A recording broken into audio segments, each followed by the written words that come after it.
Ready to be amazed, as in mazes. Our next guest is a Guinness World Record maze maker. Joe Woes hand drew this giant maze, making it the largest in the world. This was a few years back at the Toonseum in downtown Pittsburgh. Now Joe is creating new challenges in his Maze Tunes book.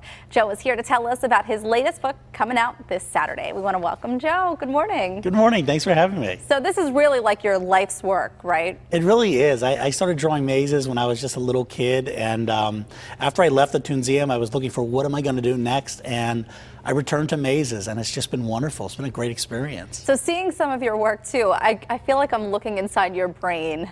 Yeah, frightening, isn't it? Yeah, it is very much. I mean, because you know, mazes are about process. They're about decision making. They're about choices. So really, it is. It functions a lot like the human brain. Is what do I do next? Do I go left? Do I go right? What do I do? And you end up sometimes caught in these spirals. And what's different about my mazes is they incorporate the illustrations into the actual solvable maze. Right. And so tell us about your new book and how it's using some prehistoric figures. Yeah, my new book is Mazezoic, which initially I started on, I pitched to my editor based purely on that pun, the Mesozoic era. And then suddenly I had to realize I had to draw 50 different dinosaurs and prehistoric creatures. And it was quite a challenge for me because my other books, you know, they're featuring cartoon characters and they're kind of silly and fun. But this one, even though they're cartoon illustrations, I wanted to make sure I got it right.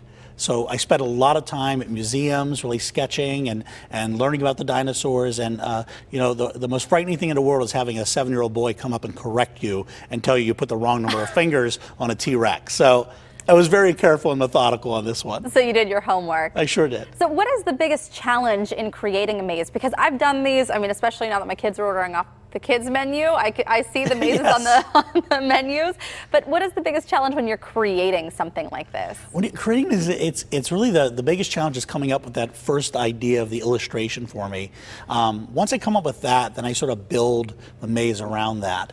And it's really just this process of just keeping your options open. So I have multiple paths I'm working on at once and just keeping track of all of it in my head. There's no pencil sketches first. It's just I sit down and I start drawing and I see what happens. What's the hardest, most difficult, or challenging maze you've ever created?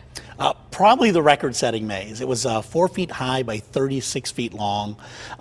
It took me about 8 hours to solve. Wow. And I'm the one who drew it. It's currently on display in Changzhou, China.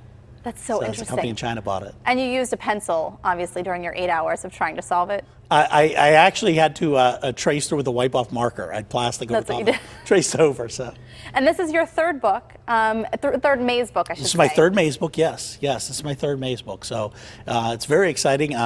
We just wrapped the work on the fourth one too. Oh, great! Which is Amazing America: 50 mazes of the 50 states. Oh, that'll be a great book. My other book, I have a book of my animation work. It's it's a book about the history of television animation, and it's the top 100 animated TV characters. Do you have Gem and Rainbow Bright in there? That's from my. Oh, those are good ones. I don't think they quite made the list, but there are a lot of great ones from the 80s and 90s and 70s, all the way back to the very beginning in the 1950s, up to contemporary characters like SpongeBob and Archer as well. So what are some of the really other good characters? You've got, of course, a lot of the Warner Brothers characters, Bugs Bunny in there, Daffy Duck. Not a lot of Disney. You have Scrooge McDuck is in there. You have Donald Duck.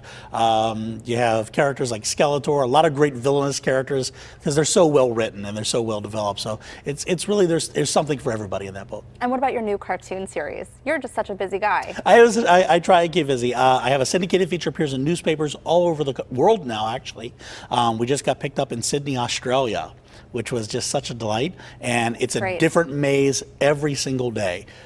So you can visit it at gocomics.com, or, you know, it runs in Pittsburgh. Actually, it will be running in the new Pittsburgh Current. Oh, great. They'll be picking it up, but write to your local papers, tell them you want to see Maze Tunes. All right, Joe, thanks so much for joining us this morning. We appreciate it. Look for all of Joe's books, including his latest one, released on Saturday, in bookstores and online. And look for Joe's Maze Tunes and cartoons as well.